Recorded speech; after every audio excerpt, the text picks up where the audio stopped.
Table fans, it's time. It's time for me to table Rich for the second time in the history of Rich versus Sean. You know, we're gonna start keeping score today.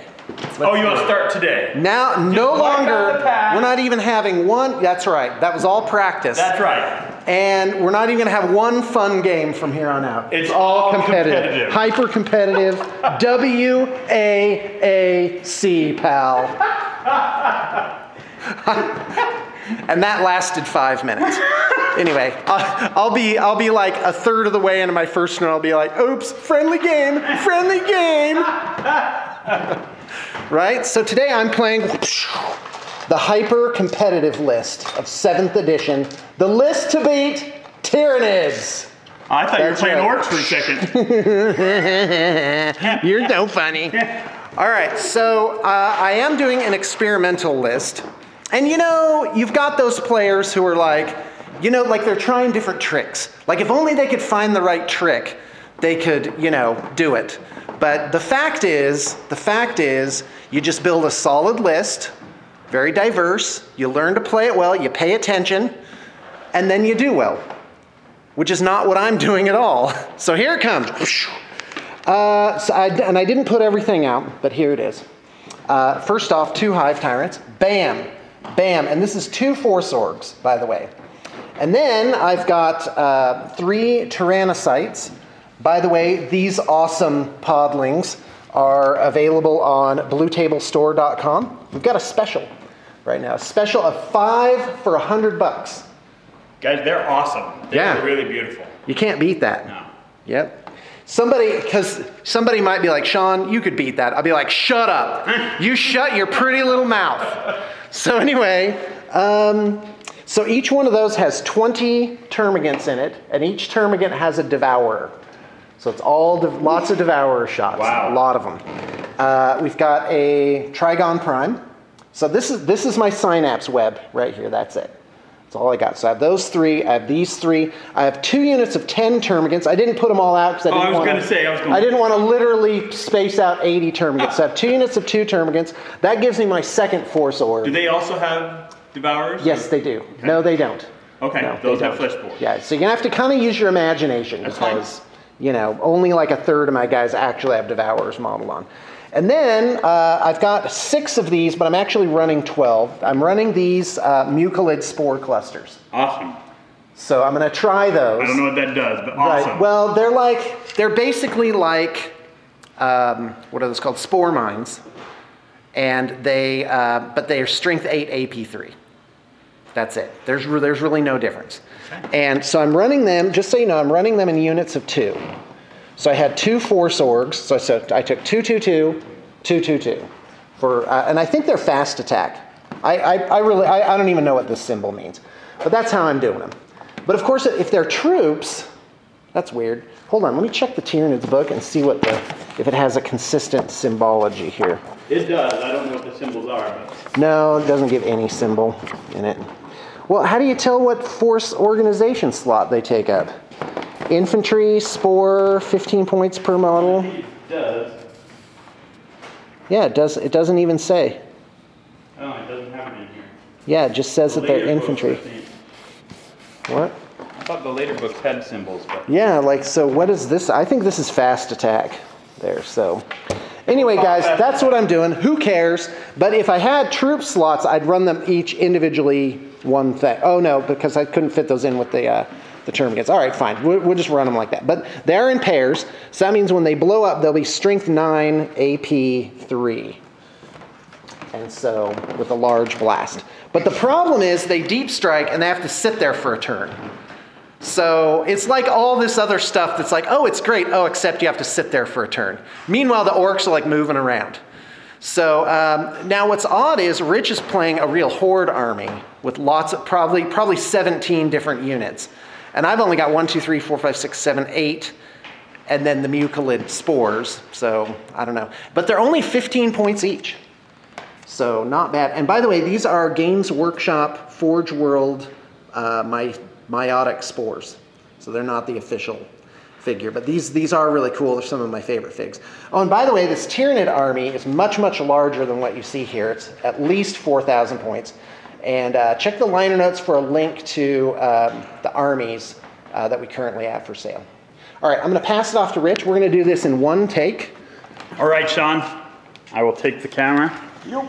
And we will look at the orc horde. Now, Sean said, you know, you got to bring whatever these, focus on these things. Well, the orcs focus on nothing and everything. I think I didn't quite get a Highlander. I didn't quite get a Highlander list. I have a couple of duplicate units, and then he said I probably have like 17 units. I have 8 characters, Sean. You have 8 characters? I have 8 characters. So this is 2 combined arms detachments. Does that count mech boys? Yes. By the way, I love the multiple detachment thing. Oh yeah. They just made the game so much better. But you know what's funny is, I'm sorry to interrupt. No, you're fine. You don't see people playing Unbound very often. You don't need to. Yeah. I mean, I can see playing Unbound for a very specific story purpose. If you were playing some weird story where you had like... Well, you're arguing against Unbound for fluff reasons. I think Unbound is fluffy. Oh, it is. I thought you were saying it wasn't. No, it can be very fluffy. Okay, so this is Morcar Grimtooth. He is my war boss today. He has a Power Claw, a Combi Scorcha. He has a Lucky Stick. He also has a personal mech there with him. And the mech has nothing. He's just bare bones. Then I also have this Pain Boy and his personal mech. Okay, then I have, and he also has nothing. They ride in this truck with 7 knobs. 2 have Power Claws, 2 have, the boss knob has a huge choppa and 1 other huge choppa in the unit. And I think I have a Combi Scorcha in there somewhere, I do. They ride in a truck with a rocket. They do have boarding planks. That's my only truck I give boarding planks because that knob charge is so important. I have 5 Labas. Just basic Labas, they throw out shells. 2 units of Trucker Boys, 12 strong, a knob with a Power Claw and a boss pole.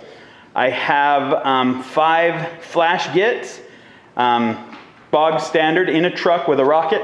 All my trucks have rockets on them.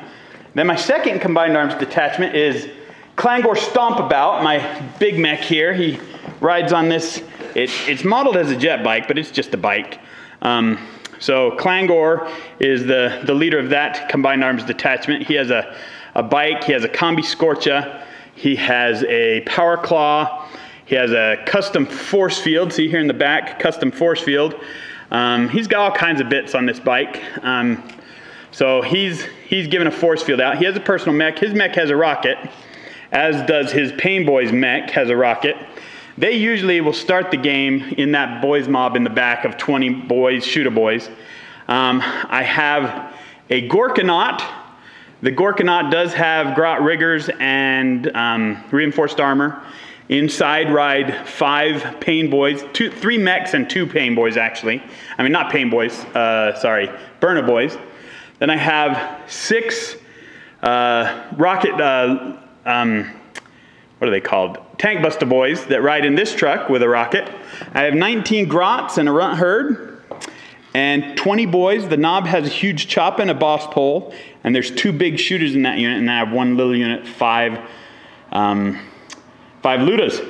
And that's my diverse orc army. I have a little bit of everything threw in the kitchen sink. And we're gonna see how we do. I'm gonna show you the table real quick. Let me move these boxes so you can see how beautiful this terrain is. This mat here is Frontline Gaming's, I can't remember what they're called. Sorry, Frontline Gaming, you guys are great. Fat mat. I don't know which one it is. It's their forest theme one or their outside themed one. And got all these trees that are really cool. Got this awesome waterfall feature here that we're gonna be fighting over. How are we gonna run the trees? Just as difficult terrain. Okay. And so 5+ cover. Okay, great. And the great thing about this is you can move them around, yeah, having them on those small bases. Can I point something out? Yes. How I made these. First off, they're not done because if you look at them, the bases don't match. Oh, okay. So we're going to fix that. Anyway. I thought it was just fall colors.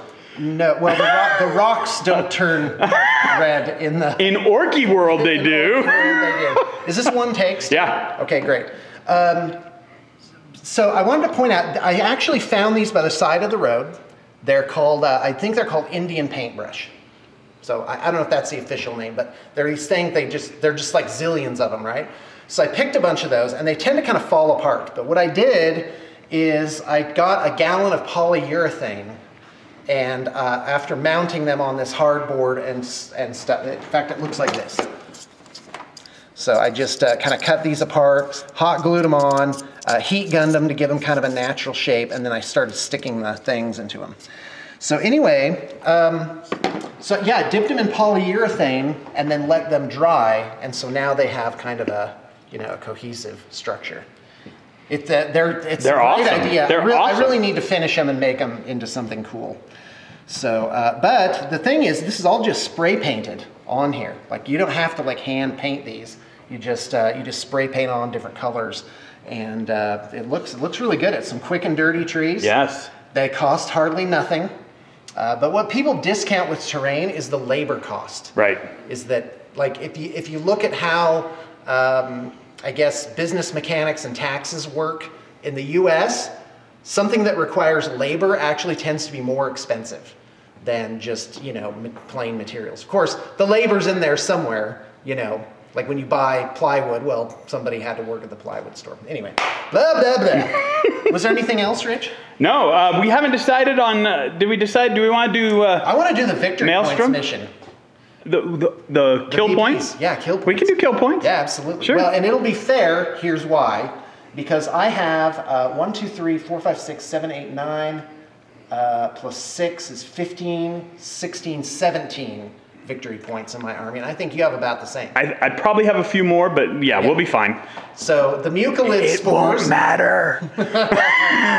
Well, we're going to find out. Either this army is going to work fantastically and be very difficult to deal with, or it's going to be horrible and it's going to be over like really soon. Good luck, Sean. Thanks. Here's the pre-shake. In Rich's mind, he's like, yep, good game, Sean. That's the GG from Rich. No. See, that's not what it is. You have to always, you turn it mentally. You have to keep them thinking they're always in the game. You never ever let them think. Let them know that they're going never down. let them know that they're defeated. You got to keep them alive. Downtown. Okay, we'll be back. Okay.